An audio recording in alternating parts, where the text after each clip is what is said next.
الحمد لله رب العالمين والصلاة والسلام على سيد المرسلين وعلى آله وصحبه أجمعين. أما بعد فأعوذ بالله من الشيطان الرجيم. بسم الله الرحمن الرحيم. والسماء ذات البروج واليوم الموعود وشاهد ومشهود قتل أصحاب الأخدود النار ذات الوقود إذ هم عليها قعود وهم على ما يفعلون بالمؤمنين شهود إلى آخر السورة. آمنت بالله صدق الله العظيم وبلغنا رسوله النبي الكريم رؤوف الرحيم عليه أفضل الصلاة والتسليم. اللهم رب اشرح لي صدري ويسر لي أمري واحلل عقدة من لساني يفقه قولي. رسول کریم رؤوف الرحیم صلی اللہ علیہ وسلم درود پاک کی فضیلت بیان کرتے ہوئے ارشاد فرماتے ہیں: اول الناس بی یوم القیامت اکثرهم علی صلاۃ. میرے آقا فرماتے ہیں کہ قیامت کے دن سب سے زیادہ میرے قریب وہ شخص ہوگا جس نے دنیا میں مجھ پر کثرت سے درود پاک پڑھا ہوگا. سبحان اللہ. میرے پیارے، ہم سب کو خاص کر قیامت کے دن حضور علیہ السلام کے دامن کرم کی ٹھنڈی ٹھنڈی ہواؤں کی ضرورت ہے. لہٰذا اپنے وقت کو غنیمت جانے کچھ وقت نکال کر روزانہ کم از کم 313 مرتبہ درود پاک پڑھنے کی نیت کر لیں، اور روزانہ 313 مرتبہ درود پاک ضرور پڑھا کریں. جو 313 مرتبہ درود پاک پڑھے گا تو وہ کثرت کے ساتھ درود پاک پڑھنے والا کہا جائے گا. پورے دن و رات میں جب بھی آپ کو موقع ہو تھوڑا تھوڑا کر کے، لیکن بہرحال کم از کم 313 مرتبہ ضرور ساری زندگی عمر بھر درود پاک پڑھنے کی نیت کریں. انشاءاللہ تعالی پڑھیں گے. جو درود پاک آپ کو یاد ہے وہ بھی پڑھ سکتے ہیں. صلی اللہ علی محمد. یہ درود پاک اگرچہ الفاظ کے اعتبار سے مختصر ہے، لیکن پورا جامع مکمل درود ہے، اور اس کی فضیلت یہ ہے صلی اللہ علی محمد جو پڑھتا ہے اس پر رحمت کے 70 دروازے کھول دیے جاتے ہیں. تو انشاءاللہ ہمیں امید ہے کہ آپ روزانہ کم از کم 313 مرتبہ درود پاک ضرور پڑھیں گے انشاءاللہ عز و جل. آج یہ نہایت محبت کے ساتھ دل لگا کر اپنے رحمت والے آقا کی بارگاہ میں درود و سلام کا نذرانہ پیش کریں. اللہم صلی علی سیدنا و شفیعنا و کریمنا و نبینا و مولانا محمد وعلی آلہ و صحبہ وبارک وسلم. حاضرین محترم، ہفتہ واری درس تفسیر قرآن کا سلسلہ ہے، اور آج ہم قرآن عظیم کی ایک صورت ہے جو آخری پارہ میں ہے. اما پارہ کی سورہ البروج کی تفسیر انشاءاللہ تعالی ہم سنیں گے. بسم اللہ الرحمن الرحیم. اللہ کے نام سے شروع جو نہایت مہربان رحم فرمانے والا ہے. یہ سورت جس کا ہم آج درس سننے کی سعادت حاصل کر رہے ہیں، اس کا نام ہے سورۃ البروج. یہ مکی سورت ہے، اور ترتیب نزول کے اعتبار سے یعنی جب یہ سورت نازل ہو رہی تھی تو اس کا نمبر 27 ہے. آپ یوں سمجھ لیں کہ یہ بالکل ابتدائی اسلام میں یہ سورت نازل ہوئی ہے. اور ترتیب مصحف کے اعتبار سے جو قرآن کی ترتیب ہے اس کا نمبر ہے 85 نمبر ہے. سورۃ البروج میں دیگر مکی صورتوں کی طرح جیسا کہ بتایا ہے اللہ تعالیٰ کی توحید پر دلائل قائم ہیں. بعث بعد الموت، قیامت کے دن اٹھنے پر بھی اللہ تعالیٰ نے دلیل کو قائم کیا ہے. بروج کے جو معنی ہوتے ہیں، بروج کے معنی ہوتا ہے منزلیں. یہ برج ان کی جمع ہے، بروج اس کے معنی ہوتا ہے منازل اور منزلیں.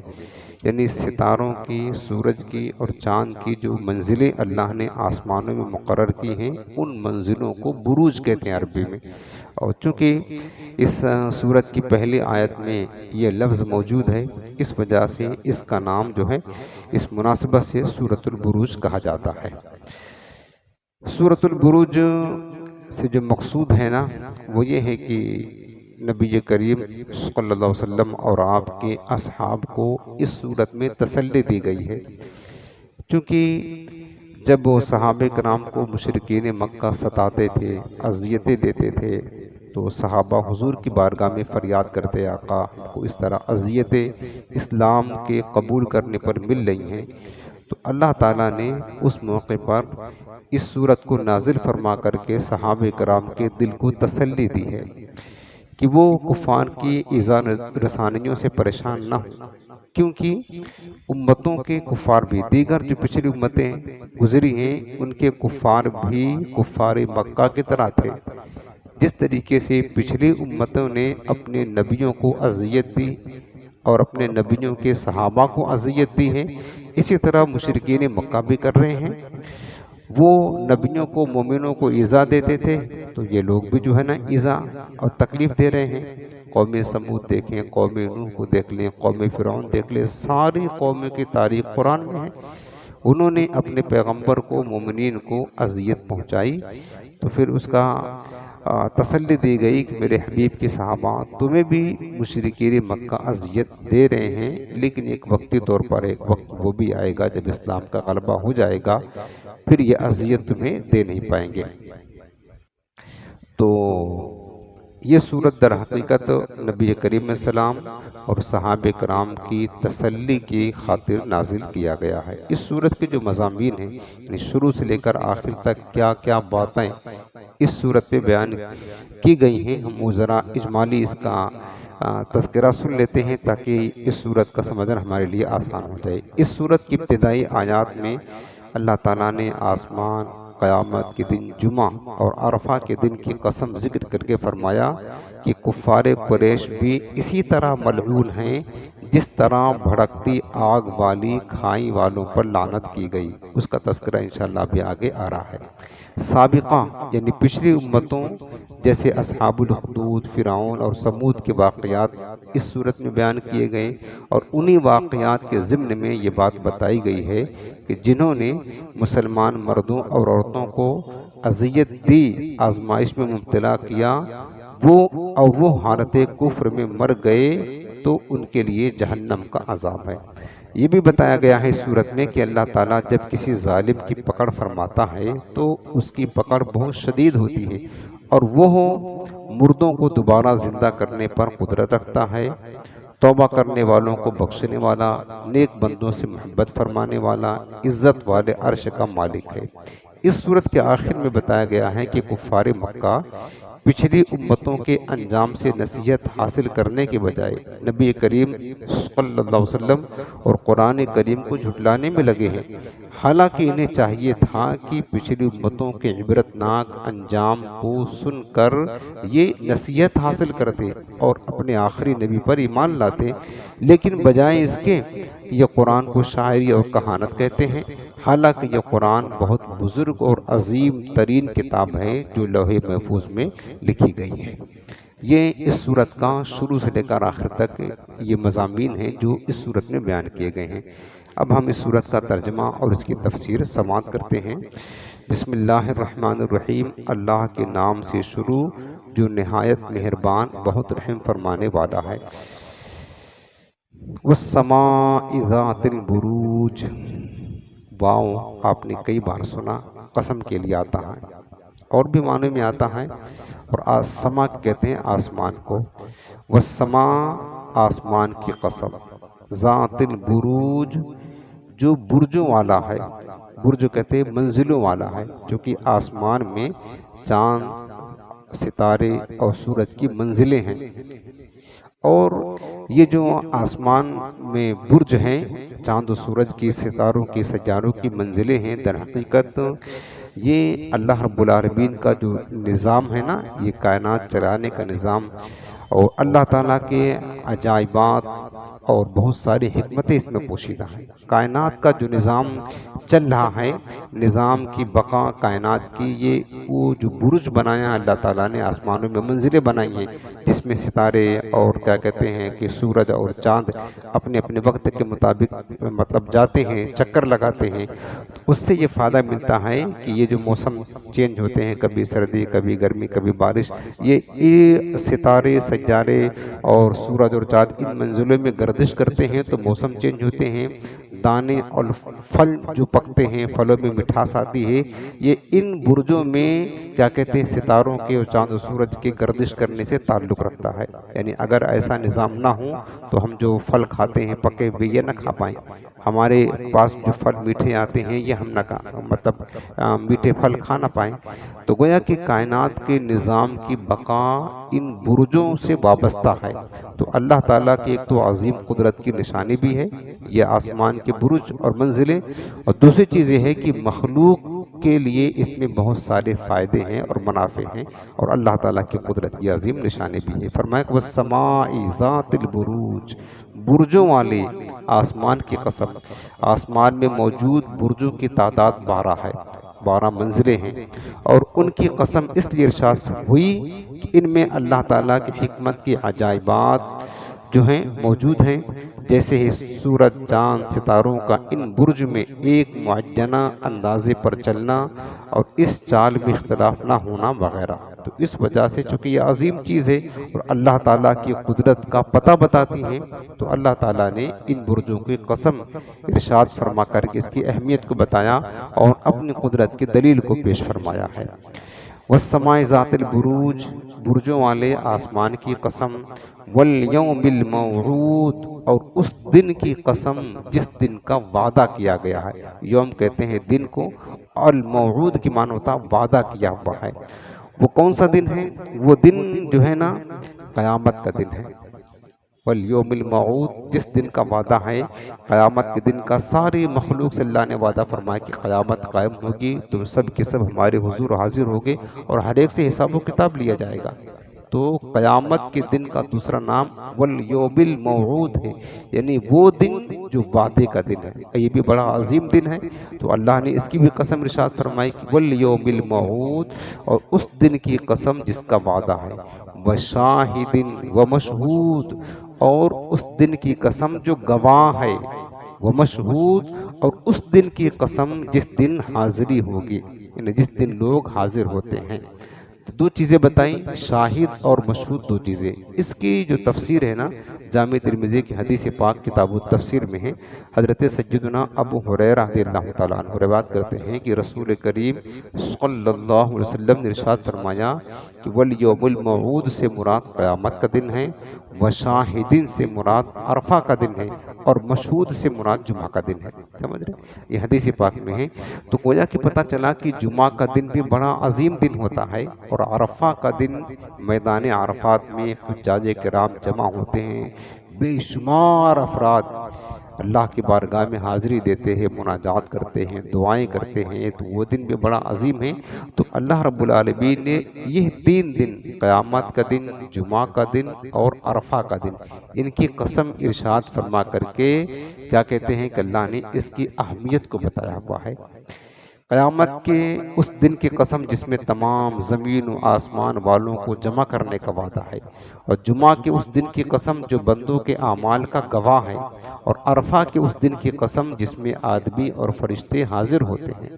وشاہد و مشہود، جمعہ اور عرفہ کے دن کی جو فضیلت ہے نا وہ بہت ہے۔ چند ایک فضیلتیں میں آپ کو عرض کر دیتا ہوں تاکہ ہمیں اس کی اہمیت پتہ ہو۔ بہرحال سب سے بڑی ہمیں تو یہ پتہ چلے کہ اللہ نے اس دن کو شاہد اور مشہود، جمعہ کا دن، عرفہ کا دن، اس کو قسم کے طور پر ارشاد فرمایا ہے، اور اللہ تعالیٰ کی یہ عادت کریمہ ہیں، جس چیز کو قسم کے ساتھ ارشاد فرماتا ہے اس چیز کی بہت بڑی عظمت اور اہمیت ہوتی ہے اللہ کے نزدیک۔ جیسے آسمان کی قسم ارشاد فرمایا، زمین کی قسم ارشاد فرمایا، یہ بہت عظیم چیز ہے۔ اسی طرح جمعہ کے دن شاہد اور مشہود اور عرفہ کا دن، ان دونوں دنوں کی قسم ارشاد فرما کر اس کی اہمیت کو، اس کی فضیلت کو، اس کی عظمت کو بندوں سے بیان فرمایا، تاکہ لوگ سمجھے کہ یہ عام دنوں کی طرح نہیں ہے۔ قیامت کے دن کے قسم ارشاد فرمائی، تاکہ لوگوں کو پتہ ہو کہ یہ کوئی معمولی اور عام دن نہیں ہے، اس کی اہمیت کو سمجھے اور اس کی تیاری کرے، اور جمعہ کی اہمیت کو سمجھے، عرفہ کی اہمیت کو سمجھے۔ بہرحال میں چند ایک فضیلتیں بتاتا ہوں جمعہ کے دن کے اور عرفہ کے دن کے، تاکہ ہمیں اس کی اہمیت پتہ چلے۔ مسند ابو یعلا کی حدیث پاک ہے، حضرت انس بن مالک رضی اللہ تعالیٰ عنہ روایت کرتے ہیں، رسول اللہ صلی اللہ علیہ وسلم نے فرمایا کہ جمعہ کے دن اور رات میں کل 24 گھنٹے ہوتے ہیں، 24 ساعتیں، اور کوئی گھنٹہ ایسا نہیں جس میں اللہ تعالیٰ جہنم سے 6 لاکھ ایسے افراد کو آزاد نہ کرتا ہو جن پر جہنم واجب ہو گیا تھا۔ سبحان اللہ۔ یعنی اب آپ دیکھیں کہ یہ عام دنوں کی فضیلت نہیں ہے۔ آج مغرب غروب آفتاب ہوا، جمعہ کی شب شروع ہو گئی، یہ گویا کہ یہ جمعہ کی شب ہے، اور کل غروب آفتاب سے پہلے تک یہ جمعہ کا دن رہے گا۔ تو فرمایا میرے آقا نے کہ 24 گھنٹے 24 ساعتیں ہوتی ہیں، ہر ساعت میں اللہ تعالیٰ 6 لاکھ ایسے جہنمیوں کو جہنم سے آزاد فرماتا ہے جن پر جہنم واجب ہو چکا تھا۔ یہ عام دنوں میں نہیں، فضیلت ہے جمعہ کے دن۔ اور ایک حدیث پاک میں میرے آقا کریم نے فرمایا کہ جمعہ کے دن میں ایک ایسی ساعت، یعنی ایسی گھڑی آتی ہے کہ بندہ اس وقت اپنے رب سے جو بھی سوال کرے اللہ تعالیٰ اسے ضرور عطا فرمائے گا، اس کے سوال کو رد نہیں فرمائے گا، اور وہ ساعت پوشیدہ رکھی گئی ہے، سمجھ رہے۔ اور ایک جامع ترمذی کی حدیث پاک کتاب الجنائز، حضرت عبداللہ بن عمر رضی اللہ عنہ روایت کرتے ہیں کہ حضور اقدس صلی اللہ علیہ وسلم نے فرمایا کہ جو مسلمان جمعہ کے دن یا جمعہ کی شب یعنی رات میں مرے گا، اللہ تعالیٰ اسے فتنہ قبر سے بچا لے گا۔ یہ ایک عظیم فضیلت ہے جمعہ کے دن کی۔ اور جمعہ کے دن کی ایک عظیم فضیلت یہ ہے کہ اس دن ہر نیکی کا ثواب 70 گنا بڑھ جاتا ہے، یاد رکھنا۔ اور یہ جمعہ کی شب قبولیت کی رات ہے، کثرت کے ساتھ حضور کی بارگاہ میں درود پاک پڑھنے کا دن اور رات ہوتی ہے جمعہ کا۔ اور جمعہ کے دن کی نیکی 70 گنا، یعنی ایک بار درود پاک پڑھیں گے جمعہ کو آپ تو 70 مرتبہ درود پاک پڑھنے کا ثواب ملے گا۔ تو بہرحال جمعہ کے دن کی اور بھی فضیلتیں ہیں، ہمیں جمعہ کے دن کی کو اہمیت دینا چاہیے کہ اللہ تعالیٰ نے وشاہد و مشہود فرما کر جمعہ کے دن کی قسم ارشاد کر کے اللہ نے اس کی اہمیت کو بتایا ہے۔ اب جو عرفہ کا دن ہے نا، حدیث پاک میں میرے آقا نے کیا فرمایا کہ شاہد سے مراد عرفہ کا دن ہے، مشہود سے مراد جمعہ کا دن ہے۔ تو فرمایا کہ عرفہ کے دن کی فضیلت یہ ہے کہ مسلم شریف کتاب الحج کی روایت ہے، حضرت عائشہ صدیقہ رضی اللہ تعالیٰ عنہ روایت کرتی ہیں، رسول کریم رؤوف الرحیم صلی اللہ علیہ وسلم نے فرمایا کہ عرفہ سے زیادہ کسی دن میں اللہ تعالیٰ اپنے بندوں کو جہنم سے آزاد نہیں کرتا، پھر ان کے ساتھ ملائکہ پر مباحات فرماتا ہے، یعنی فخر کرتا ہے۔ عرفہ کا کون سا دن ہوتا ہے پتہ ہے؟ بقرعید کے ایک دن پہلے کا جو 9 ذی الحجہ کا دن ہوتا ہے، وہ اس کو کہتے ہیں عرفہ کا دن، جس دن میں تمام حجاج کرام ایک میدان عرفات میں جمع ہوتے ہیں، سب وہاں حاضر ہوتے ہیں، سمجھ رہے ہیں؟ تو وہ عرفہ کا دن ایسا دن ہے کہ اللہ تعالیٰ سب سے زیادہ، یعنی پورے سال میں سب سے زیادہ اپنے بندوں کو جہنم سے آزاد فرماتا ہے۔ اور جب میدان عرفات میں حجاج کرام حاضر ہوتے ہیں، اللہ فرشتوں کے سامنے فخر کرتا ہے، فرشتوں دیکھا تم نے یہ میرے بندے مجھ سے کتنی محبت کرتے ہیں، گھر بار چھوڑ کر، بیوی بچوں کو چھوڑ کر، کاروبار چھوڑ کر کہاں چلے آئے، کہاں سے چل پھر کر کے آئے ہیں، یہ میرے خاطر آئے ہیں۔ اللہ فخر کرتا کہ میرے بندے مجھ سے محبت کتنی کرتے ہیں، پراگندہ بال تھکے ماندے بھوک پیاس سے اٹے ہوئے یہاں پر ہمارے حضور ہماری بارگاہ میں آئے ہیں۔ اللہ بخش بھی فرماتا ہے، اللہ تعالیٰ فخر بھی فرماتا ہے ملائکہ پر۔ تو یہ دن بڑا عظیم دن ہے۔ دوسری حدیث پاک مسلم شریف کتاب الصیام، حضرت ابو قتادہ رضی اللہ تعالیٰ عنہ سے روایت ہے کہ رسول کریم صلی اللہ علیہ وسلم نے فرمایا کہ مجھے اللہ تعالیٰ پر گمان ہے کہ عرفہ کا ایک روزہ 1 سال پہلے اور ایک سال بعد کے گناہ کو مٹا دیتا ہے۔ سبحان اللہ۔ یعنی بندہ صرف ایک دن روزہ رکھے، عرفہ کا دن 9 ذی الحجہ کو، اس سے 1 سال پہلے اور 1 سال بعد کے 2 سال کے گناہوں کو اللہ مٹاتا ایک دن کی روزہ رکھنے کی برکت سے۔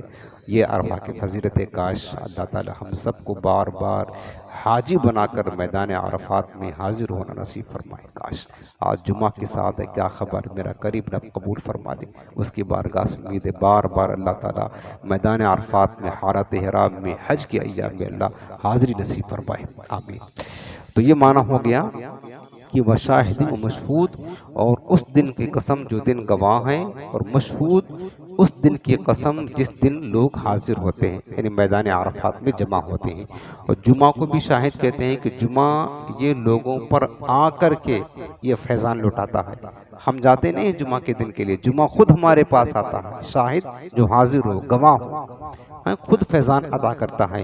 اور مشہود کہتے ہیں جس دن لوگ حاضر ہوتے ہیں، تو عرفات کا جو میدان ہوتا ہے دور دراز سے لوگ چل کر کے وہاں حاضر ہوتے ہیں، اس مناسبت سے اس کو مشہود کہتے ہیں۔ اگلی جو آیت کریمہ آیت نمبر 4، اب یہاں سے ایک واقعہ کو بتایا گیا، پہلے ہم ترجمہ سن لیتے، پھر اس کے بعد ایک واقعہ کی طرف جو اشارہ کیا گیا اس واقعہ کو ہم تفصیل کے ساتھ سنیں گے، اور پھر اس میں کیا ہماری ایک نصیحت ہے اسے بھی ہم سنیں گے۔ فرمایا کہ قتل اصحاب الاخدود، فرمایا کہ لعنت ہو کھائی والوں پر۔ اصحاب کہتے ہیں والے، اخدود کہتے ہیں کھائی، یعنی خندق جو گڑھا ہوتا ہے نا، گڑھا کھودا تھا زمین میں، اس کو اخدود کہتے ہیں عربی میں، اور اردو میں خندق کہتے ہیں، کھائی بھی کہتے ہیں، گڈھا بھی کہتے ہیں۔ تو فرمایا کہ اصحاب الاخدود کھائی والوں پر یا خندق والوں پر، قتل لعنت ہو، ہلاک ہو، النار ذات الوقود، اس بھڑکتی آگ والے، جو بھڑکتی آگ والے، یعنی جنہوں نے آگ بھڑکائی ہوئی تھی، اذ ہم علیہا قعود، جب وہ یعنی وہ خندق کھودنے والے اس آگ کے ارد گرد قعود بیٹھے ہوئے تھے، وہم علی ما یفعلون بالمؤمنین شہود، اور وہ اس پر جو کر رہے تھے مومنوں کے ساتھ شہود، خود گواہ تھے، یعنی جو کچھ وہ مومنوں کے ساتھ کفار، کھائی والے کفار کر رہے تھے وہ خود جو ہے گواہ تھے۔ اب یہ جو 1 2 3 4 آیتیں کریمہ ہیں، اس میں جو ہے نا اس کی تفصیل جو بیان کی گئی حدیث پاک کی روشنی میں، کہ اس کی تفصیل یہ ہے کہ اصحاب الاخدود کا واقعہ کیا ہے، یہ خود حدیث پاک میں ہمارے کریم آقا علیہ السلام نے بیان فرمایا، اور میں حدیث پاک آپ کو سناؤں گا۔ پہلے تو یہ سمجھ لیں کہ یمن کے شمال میں ایک شہر ہے نجران، یمن کے شمال میں نجران ایک شہر ہے، اس شہر میں یہ واقعہ پیش آیا جو آپ سننے جا رہے ہیں۔ حضرت عیسیٰ علیہ السلام کے آسمان پر اٹھائے جانے کے بعد اور حضور اقدس صلی اللہ علیہ وسلم کی ولادت سے قبل زمانے فطرت میں یہ واقعہ پیش آیا، یعنی حضرت عیسیٰ علیہ السلام گویا کہ یہ آخری نبی ہیں، جو انبیاء کرام کا بنی اسرائیل میں نبوت کا سلسلہ جاری تھا، یہ تو ہمارے نبی آخری نبی ہیں، لیکن انبیاء کرام کا جو سلسلہ بنی اسرائیل میں جاری تھا، بنی اسرائیل کے آخری نبی حضرت عیسیٰ علیہ السلام۔ حضرت عیسیٰ علیہ السلام تو ابھی وفات ہوئی نہیں ان کی، وہ زندہ ہی آسمان پر تشریف لے گئے، اللہ نے اٹھا لیا۔ تو ان کے آسمان پہ اٹھائے جانے کے بعد سے لے کر کے ہمارے آقا علیہ السلام کی اس دنیا میں تشریف لانے تک تقریباً 500 برس کا فاصلہ ہے۔ اس پیریڈ میں، اس 500 کے عرصہ میں روئے زمین پر مطلب لوگوں کی ہدایت کے لیے کوئی نبی موجود نہیں تھا، سمجھ لیں۔ 2 نبی زندہ ہیں زمین پر، لیکن وہ جو اس طرح انبیاء کرام آتے تھے، اللہ تعالیٰ خط بھیجتا تھا، اس طرح میں بات کر رہا ہوں کہ اس پیریڈ میں 500 برس، اس کو زمانے فترت کہا جاتا ہے، یعنی یہ وہ زمانہ ہے جب جو ہے نا انبیاء کرام سے لوگ یہ سرزمین خالی تھی۔ حضرت عیسیٰ علیہ السلام کے آسمان پر اٹھائے جانے کے بعد سے لے کر حضور اقدس صلی اللہ علیہ وسلم کی تشریف لانے تک تقریباً 500 برس تک، تو یہ واقعہ جو اصحاب الاخدود کہا یہ اسی پیریڈ میں پیش آیا۔ تو نجران جو شہر تھا اس کا واقعہ یہ ہے، مسلم شریف کتاب الزہد قصۃ اصحاب الاخدود یہ واقعہ لکھا ہوا ہے۔ حضرت صہیب رومی رضی اللہ تعالیٰ عنہ حدیث پاک کی روایت کرتے ہیں کہ نبی کریم اسلام نے فرمایا، اب واقعہ یہاں سے شروع ہوتا ہے، واقعہ بڑا دلچسپ بھی ہے اور بہت زیادہ عبرت کا سامان بھی ہے اس میں۔ میرے کریم آقا علیہ السلام نے فرمایا کہ تم سے پہلے پچھلے زمانے میں ایک بادشاہ تھا، اور اس بادشاہ کا ایک جادوگر تھا، اس جادوگر کے جادو کی طاقت اور زور پر اس بادشاہ کی حکومت چلا کرتے تھے۔ میرے آقا فرماتے ہیں، حدیث پاک کا خلاصہ میں عرض کر رہا ہوں، اس واقعہ کو اپنے انداز میں پیش کرتا ہوں، پورا مطلب واقعہ حدیث میں ذکر ہے۔ تو فرمایا کہ وہ جو بادشاہ تھا جادو کے زور پر اس کی حکومت چلا کرتی تھی، تو وہ جو جادوگر تھا وہ جو بڈھا ہو گیا، تو اس نے بادشاہ سے کہا کہ بادشاہ اب میں بوڑھا ہو گیا ہوں، ہو سکتا ہے مر جاؤں، اس سے پہلے کہ تیری حکومت میں مر جاؤں، تیری حکومت کو زوال آ جائے، کوئی لڑکا میرے پاس بھیج تاکہ میں اپنا جادو اس کو سکھا دوں اور پھر تیری حکومت جادو کے زور پر چلتی رہے۔ اس نے کہا ٹھیک ہے۔ تو بادشاہ نے ایک لڑکے کو مقرر کیا کہ تو جادوگر کے پاس جا کر کے روزانہ جادو سیکھنا۔ اب وہ لڑکا روزانہ اپنے گھر سے نکلتا، جادوگر کے پاس جاتا تھا جادو سیکھنے کے لیے۔ تو راستے میں جب جادوگر کے پاس جاتا تو راستے میں ایک راہب کا گھر تھا، ملتا تھا، گرجا گھر۔ راہب کسے کہتے ہیں کہ جو دین عیسوی کا پیروکار ہو، یعنی عیسوی مذہب کے مطابق جو بہت زیادہ عبادت کرنے والا، ریاضت کرنے والا، پرہیزگار ہو، اس کو راہب کہا جاتا ہے۔ ظاہر سی بات ہے کہ وہ جو راہب تھا وہ صحیح سچے دین عیسوی پر قائم تھا، بڑا نیک تھا، پرہیزگار تھا، اللہ والا تھا، سمجھ رہے؟ سچے جو دین حضرت عیسیٰ علیہ السلام سچا دین جو لے کر آئے تھے، اسی دین مسیحی پر وہ راہب قائم تھا، اللہ اللہ کرا کرتا تھا، مطلب اللہ اللہ کیا کرتا تھا۔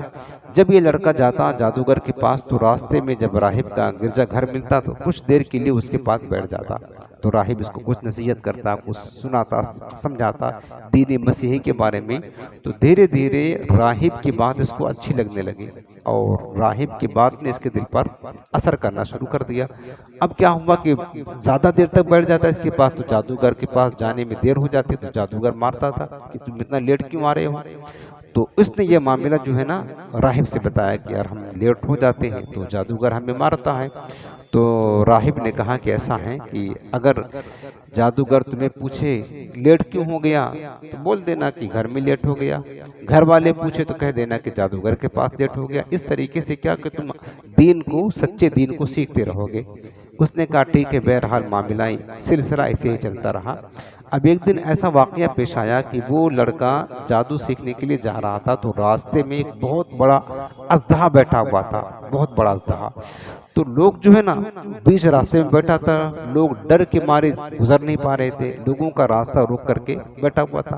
یہ لڑکا بھی پہنچا تو اس نے سوچا کہ اب لوگ بھی کھڑے ہوئے ہیں، کیسے گزریں گے، ڈر رہے ہیں۔ اس نے سوچا کہ آج میں آزماؤں گا کہ راہب سچے دین پر ہیں کہ جادوگر کا معاملہ سچا ہے۔ اس نے ایک پتھر اٹھایا اور اللہ تعالیٰ سے کہا کہ مالک کہ تیرے نزدیک اگر راہب کا معاملہ زیادہ پسند ہے، راہب کا دین سچا ہے، تو اس پتھر سے اس جانور کو ہلاک کر دے تاکہ لوگ گزر جائیں۔ اس نے یہ کہہ کر کے پتھر مارا تو جانور مر گیا اور سارے لوگ گزر گئے۔ تو اب یہ بات جو ہے نا اس نے راہب کو بتائی کہ آج ایسا معاملہ پیش آیا۔ تو راہب نے کہا بیٹا تم مجھ سے زیادہ کمال کو پہنچ گئے، اب تم کمال کو پہنچ گئے ہو، لیکن یاد رکھنا کمال کو پہنچے ہو، اب تم پر مصیبت آئے گی، تمہیں آزمایا جائے گا، تمہارا امتحان ہونے والا ہے، لیکن جب تم پر مصیبت آئے، آزمائش ہے، تو میرا پتہ نہ بتانا کسی کو۔ کہا ٹھیک ہے۔ اب وہ ایسا کمال کو لڑکا پہنچا کہ وہ مستجاب الدعوات بن گیا دھیرے دھیرے، چونکہ راہب کی بات نے اثر کرنا شروع کر دیا۔ مستجاب الدعوات اس کو کہتے ہیں کہ جو دعائیں کرتا قبول ہو جاتی تھی۔ کوئی بیمار آتا، حتیٰ کہ مادر ذات اندھا آتا اس کے لیے دعا کر دیتا، شفا یاب ہو جاتا۔ کوڑ کا مریض آتا اس کے لیے دعا کرتا، وہ شفا یاب ہو جاتا۔ جو بیمار آتا بس دعا کرتا، وہ شفا یاب ہو جاتا۔ دھیرے دھیرے اس بچے کی شہرت ہو گئی کہ یار وہ فلاں لڑکا جو ہے نا وہ اچھا کر دیتا ہے، شفا دے دیتا ہے۔ لوگ اس کے پاس آنے لگے۔ انہی میں سے جو لوگ اپنا علاج کرانے کے لیے اس کے پاس آتے تھے کہ بادشاہ کے ایک وزیر تھا جو نابینا تھا، اسے بھی پتا چلا کہ فلاں جو لڑکا ہے نا اس کے پاس جاؤ تو آنکھیں روشن ہو جاتی ہیں۔ بہت سارا تحفہ تحائف لے کر کے اس لڑکے کے پاس پہنچا اور کہنے لگا کہ لڑکے دیکھ میں نابینا ہوں، اگر تو مجھے اچھا کر دے گا تو جتنا تحفہ لایا ہوں وہ سب تجھے دے دوں گا۔ تو اس لڑکے نے کہا کہ دیکھو میں کسی کو اچھا نہیں کرتا ہوں، اچھا کرنے والا، شفا دینے والا تو میرا رب ہے، ہاں اگر تو میرے رب پر ایمان لے آئے تو میں دعا کروں گا تو اچھا ہو جائے گا۔ کہا ٹھیک ہے ایمان لاتا ہوں۔ اس نے ایمان قبول کر لیا، لڑکے نے دعا کی، اس کی آنکھ روشن ہو گئی۔ اب جب آنکھ روشن ہو گئے تو اگلے دن جب بادشاہ کے دربار میں گیا تو روزانہ تو اندھا رہتا تھا، آج گیا تو آنکھیں روشن۔ تو بادشاہ نے پوچھا کہ کیا بات ہے، تم تو نابینا تھے اور اب بینا ہو گئے؟ تو اس نے کہا ہاں، میرے رب نے مجھے شفا عطا فرما دی۔ کہا اچھا، تیرا کون سا رب ہے؟ کیا میرے سوا بھی کوئی رب ہے اور ہے کیا؟ اس نے کہا ہاں ہاں، میرا بھی تیرا بھی، سب کا رب وہی ہے جس نے مجھے شفا دی۔ کہا اچھا یہ بات ہے۔ تو اس کو قید کر لیا اور اس کو مارتا رہا، اذیتیں دیتا رہا، حتیٰ کہ اس شخص نے اس لڑکی کا پتہ بتا دیا کہ فلاں جو لڑکا ہے نا، اس نے مجھے جو ہے نا یہ ایمان دیا ہے۔ تو اب اس لڑکے کو بھی گرفتار کر لیا گیا، گرفتار کر کے لایا گیا۔ تو بادشاہ نے کہا کہ بیٹا تم بہت دنوں سے جادو سیکھ رہے ہو، لگتا ہے تمہارا جادو کمال کو پہنچ گیا، تم کامیاب ہو گئے، مادر زاد اندھوں کو اچھا کر دیتے ہو، کوڑیوں کو شفا دے دیتے ہو، اور جو کچھ کا مطلب چاہتے ہو جاتا ہے، تمہارا جادو تو کمال کو ہو گیا۔ تو لڑکے نے کہا کہ بادشاہ میں کسی کو اچھا نہیں کرتا ہوں، در حقیقت میرا رب ہے، شفا دینے والا ہے۔ وہاں بھی اعلان کر دیا اللہ تعالیٰ کی وحدانیت، کہا کہ میرا مولا ہے، وہ سب کو شفا دیتا ہے، میں صرف دعا کرتا ہوں اللہ تعالیٰ شفا دیتا ہے۔ تو بادشاہ نے کہا کہ میرے سوا کون رب ہے؟ کہا ہاں، وہ رب ہے جو تیرا بھی میرا بھی سب کا وہی رب ہے۔ کہا اچھا یہ بات ہے؟ کہا ہاں۔ تو بادشاہ نے اس کو بھی قید کر لیا اور اس کو اذیت دیتا رہا، حتیٰ کہ اس لڑکے نے راہب کا پتہ بتا دیا کہ ہم کو راہب نے سکھایا، یہ راہب کو پکڑ کر لایا گیا۔ تو راہب کو پکڑ کر لایا گیا تو راہب سے کہا گیا کہ ایسا کرو، تم اپنا مذہب چھوڑ دو، جو دین پر تم ہو، تم میرے سوا خدا مانتے ہو اس کو چھوڑو، اور ہمارا جو مذہب ہے ہمیں خدا مانو۔ تو راہب نے انکار کر دیا۔ اب دیکھیں کہ پچھلی امتوں پر جو ایمان لاتے تھے ان کو کس طرح ان کا امتحان کتنا شدید ہوا کرتا تھا۔ راہب نے کہا کہ نہیں، یہ تو نہیں ہو سکتا کہ ایمان ہم چھوڑ دے۔ پھر بادشاہ نے کیا کیا کہ آرا منگا کر اس کے سر پر رکھا، اس کے جسم کو 2 ٹکڑے کر دیا۔ اللہ اکبر، وہ انتقال کر گیا۔ اس کے بعد وہ جو وزیر تھا اس سے کہا کہ تو اپنا دین چھوڑتا ہے کہ نہیں؟ کہا نہیں چھوڑ سکتا، مضبوط ہو گئے تھے دین میں۔ تو اس کو بھی آرا سے 2 ٹکڑے کروا دیا۔ اب بچا لڑکا۔ تو لڑکا جو تھا نا، اس کو بادشاہ نے کہا کہ ایسا کرو، اپنے چند سپاہیوں کے حوالے کیا، کہا اس کو لے جا کر کے پہاڑ کی چوٹی پر چڑھ جانا اور وہاں سے نیچے ڈھکیل دینا، یہ مر جائے گا۔ تو اس کے سپاہی لے کر کے لڑکے کو گئے، پہاڑ کی چوٹی پر چڑھ گئے۔ تو لڑکے نے اللہ تعالیٰ سے دعا کی کہ مولا آج تو ہی مجھے ان کے شر سے بچائے گا، جس طرح چاہے تو بچا لے، بس یہ دعا کرنا تھا، مستجاب الدعوات تو تھا ہی۔ پہاڑ میں زلزلہ آیا، سارے کے سارے سپاہی نیچے گرے، سب مر گئے، اور لڑکا چلتے چلتے بادشاہ کے دربار میں پہنچ گیا۔ کہا یار تو آ گیا پھر؟ کہا میرے وہ سپاہی کہاں گئے؟ کہا وہ تو ہلاک ہو گئے، اللہ نے سب کو ہلاک کر دیا، مجھے بچا لیا۔ کہا اچھا ایسا ہوا۔ پھر بادشاہ نے دوسرے سپاہیوں کو بلایا، کہا اس کو لے کر جاؤ، کشتی میں سوار کرو، جب بیچ دریا میں پہنچنا نا اس کو ڈھکیل دینا، نیچے ڈوب جائے گا، ختم ہو جائے گا۔ تو اب اس کو پھر سپاہی لے کر کے کشتی میں بٹھا کر کے بیچ دریا میں جب پہنچے نا تو اس نے دعا کی مولا تو ہی بچانے والا ہے، مصیبت کو دور کرنے والا ہے، تو جیسے چاہے ان کے شر سے ہمیں بچا لے۔ بس اس نے دعا کی کہ ایک مطلب دریا میں طوفان آیا، کشتی غرق ہو گئی، یہ لڑکا کیا کہتے ہیں کہ تیرتے تیرتے باہر نکلا اور پھر جا کر بادشاہ کے دربار میں کھڑا ہو گیا، بھاگ بھی نہیں رہا، وہیں جا کر پہنچتا ہے۔ اب بادشاہ پھر حیران ہوا کہ تو پھر چلا آیا؟ کہا ہاں۔ کہ ہمارے ساتھی کہاں گئے؟ کہا ان کو تو میرے رب نے ہلاک کر دیا، مجھے بچا لیا۔ تو اس لڑکے نے خود بتایا، کہا بادشاہ ساری زندگی تو گزار دے گا، تو مجھے مار نہیں سکتا ہے جب تک میرا رب نہ چاہے۔ ہاں ایک تدبیر بتاتا ہوں، اگر تو وہ میری بات پر عمل کر لے گا تو مجھے قتل کرنے میں کامیاب ہو جائے گا۔ کہا وہ کیا ہے؟ تو اس لڑکے نے کہا کہ ایسا کر کہ اگر تو مجھے مارنا چاہتا ہے تو سب سے پہلا کام یہ کر کہ تمام لوگوں کو ایک کھلے میدان میں جمع کر، سب جب جمع ہو جائیں تو مجھے کھجور کے تنے پر سولی پر چڑھا دینا، سولی پر، اور میرے ترکش سے ایک تیر نکالنا اور تیر کمان پر چڑھا کر کہنا بسم اللہ رب الغلام، یہ کہنا ہے اللہ کا نام لے کر کے تیر مارنا۔ جب تو ایسا کرے گا تو مجھے مارنے میں کامیاب ہو جائے گا۔ بادشاہ نے کہا ٹھیک ہے۔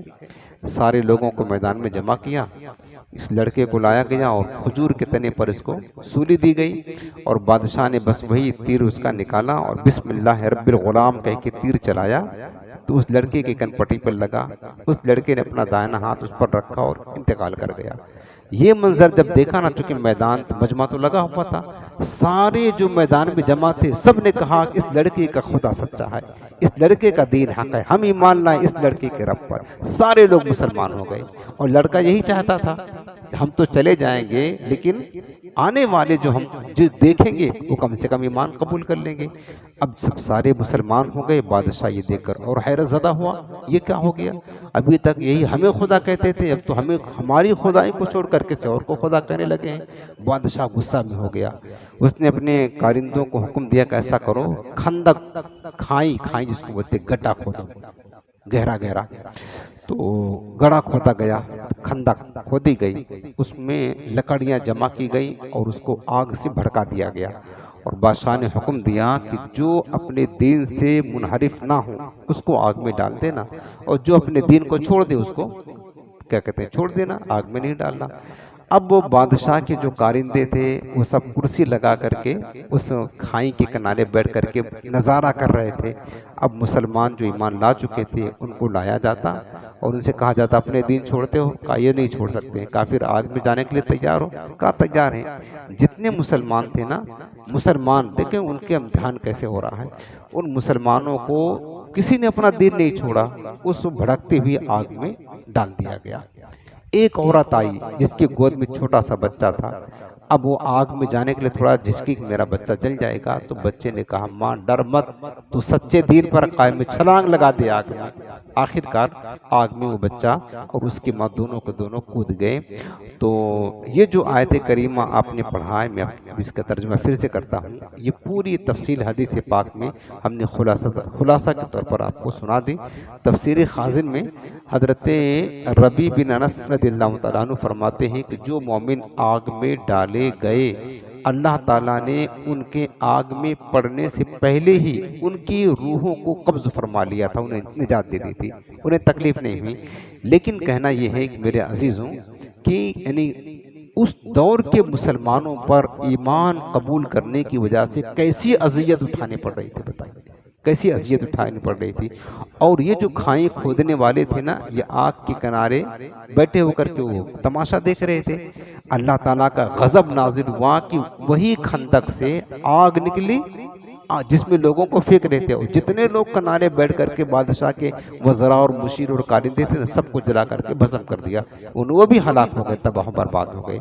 اس واقعات سے جو معلومات ہوتا ہے نا وہ یہ ہے کہ اس واقعہ میں اہل ایمان کو صبر کرنے اور کفار مکہ کی ایذا رسانیوں پر تحمل کرنے کی ترغیب دی گئی ہے۔ یعنی یہ واقعہ اللہ نے کیوں بیان فرمایا؟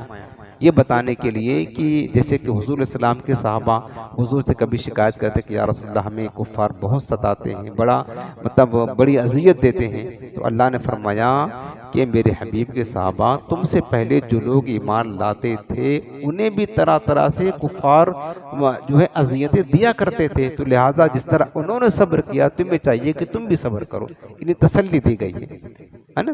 دوسری بات یہ ہے کہ اللہ تعالیٰ کے اولیاء کی کرامت براق ہے۔ وہ چھوٹا لڑکا تھا لیکن کرامت کیسی ظاہر ہو رہی تھی؟ کوئی اندھا آیا فوراً جو ہے نا دعا کیا اس کی آنکھ روشن ہو گئی، یا اولیاء کی کرامت ہے۔ ولایت جو ہے عمل اور عمر پر موقوف نہیں کہ کوئی بہت بڑا بہت زیادہ عمل والا ہوگا تو ہی ولی اللہ کا ولی بنے گا، یا کوئی بہت بزرگ ہوگا عمر دراز ہوگا تو ہی جا کر کے وہ اللہ کا ولی بنے گا، ایسے نہیں، بلکہ چھوٹے بچوں کو بھی ولایت مل جاتی جب اللہ چاہتا ہے۔ تو حضرت مریم رضی اللہ تعالیٰ عنہ حضرت عیسیٰ علیہ السلام کی والدہ یہ مادرزاد ولیہ تھی، پیدائشی ولیہ تھی۔ اسی طرح بزرگوں کی صحبت کا فیض عبادت سے بھی زیادہ ہوتا ہے۔ بزرگوں کی جو صحبت کا فیض ہوتا ہے نا یہ نفلی عبادت سے بڑھ کر مقام رکھتا ہے۔ جس دین میں اولیاء موجود ہوتے ہیں وہ اولیاء اس دین کی حقانیت کی دلیل ہوا کرتی ہے، یاد رکھیں۔ جس دین میں اللہ کا ولی ہوتا ہے وہ دین سچا اور حق ہوتا ہے، جیسے کہ ہمارا اہل سنت ہے، یہ دین سچا۔ باقی دیگر بد مذہبوں میں چراغ لے کے ڈھونڈیں گے کوئی بھی اللہ کا ولی دور دور تک نظر نہیں آئے گا۔ تو اللہ کے اولیاء کا جس دین میں ہوئے وہ دین سچا برحق ہوتا ہے، چونکہ اولیاء برحق ہوتے ہیں تو برحق دین بھی قبول فرماتے ہیں۔ یہ اللہ والوں سے ان کی وفات کے بعد بھی ہدایت مل جاتی ہے۔ دیکھیں نا، وہ لڑکا تو انتقال کر گیا نا انتقال، لیکن اس کے بعد اسی لڑکے کے انتقال کرنے کی برکت سے سارے لوگوں کو جو مجمع میں جمع تھے سب کو ہدایت ملی۔ تو اللہ کے اولیاء کا فیض جو ہے نا ان کی زندگی میں بھی ملتا ہے، ان کی وفات کے بعد بھی ملتا ہے۔ اسی لیے ہم بزرگوں کی بارگاہ میں جاتے ہیں، کیونکہ ان کا فیض ان کی زندگی تک محدود نہیں رہتا ہے، وفات کے بعد بھی جاری اور ساری رہتا ہے۔ تفسیر ابن کثیر میں ہے، ابن کثیر لکھتے ہیں کہ اس لڑکے کو شہادت کے بعد دفن کر دیا گیا جس کو تیر مارا گیا تھا۔ حضرت عمر فاروق اعظم رضی اللہ تعالیٰ عنہ کے دور خلافت میں اسے اس کی قبر سے نکالا گیا تو اس کی انگلی اسی طرح اس کی کنپٹی پر رکھی ہوئی تھی جس طرح بوقت شہادت اس نے رکھا تھا، اس وقت بھی زندہ تھا حضرت عمر فاروق اعظم کے دور خلافت میں۔ حالانکہ صدیاں گزر چکی تھی، لیکن پھر بھی چونکہ اللہ کے اولیاء مرتے نہیں ہیں، ان کے جسم باقاعدہ سلامت ہوتے ہیں قبر میں۔ ابھی اس کا ترجمہ پھر سے ہم سن لیتے ہیں، یہ پورا واقعہ کی تفسیر ہم نے آپ کو عرض کر دیا۔ فرمایا کہ قتل اصحاب الاخدود، اللہ پاک نے فرمایا کہ کھائی والوں پر لعنت ہو، ہلاک ہوں کھائی والے، اس النار ذات الوقود، اس بھڑکتی آگ والوں پر جنہوں نے آگ جلا کر کے مومنوں کو آگ میں ڈالا تھا۔ اللہ نے فرمایا کہ ان پر لعنت ہو، وہ ہلاک ہوں۔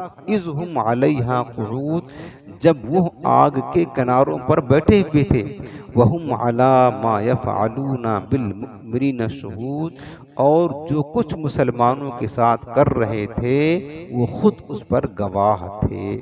وما نقموا منهم الا ان يؤمنوا باللہ العزیز الحمید، اور فرمایا کہ اور انہیں یعنی ان کافروں کو مسلمانوں کی طرف سے صرف یہی بات بری لگی کہ وہ اس اللہ پر ایمان لائے جو بہت عزت والا، ہر تعریف کے لائق ہے۔ کیا سمجھے؟ یعنی ان کافروں نے ان مسلمانوں کو آگ میں کیوں ڈالا؟ صرف اسی وجہ سے نا کہ یہ ایمان لائے اللہ پر، یہ بات ان کو بری لگی۔ تو اللہ پاک نے فرمایا وما نقموا منہم، کیا بات ان کو بری لگی؟ صرف یہی بات نا، ان یؤمنوا باللہ العزیز الحمید، کہ وہ ایمان والے اللہ تعالی اس اللہ پر ایمان لائے جو اللہ عزت والا ہے، الحمید، جو سراہا ہوا ہے تمام خوبیوں کا مالک ہے، الذی لہ ملک السماوات والارض، وہ رب جس کے لیے جس کی قدرت میں آسمان و زمین کی بادشاہت ہے، واللہ علی کل شیء شہید، اور اللہ ہر شے پر گواہ ہے۔ اس آیت کریمہ کی تفسیر تھوڑا لمبی ہے، وقت تو آج پورا ہو گیا ہے، حدیث کا درس بھی سننا ہے، اب آج تو پوری صورت ہو نہیں پائے گی، انشاءاللہ تعالی ہم آئندہ درس میں اللہ نے چاہا تو ہمیں پوری صورت یہاں سے، چونکہ اور کچھ چیزیں اہم بتانا ہے یہاں پر تو تھوڑے وقت میں ہو نہیں پائے گا، ٹائم زیادہ ہو جائے گا، تو آج ہم یہیں پر موقوف رکھتے ہیں۔ انشاءاللہ ہم آیت نمبر 8 سے انشاءاللہ آئندہ درس ہم سنیں گے، اور چیزیں بھی انشاءاللہ آپ کو بتانا ہے۔ اللہ تعالی ہمیں قرآن عظیم کے فیضان سے روشن اور منور فرمائے۔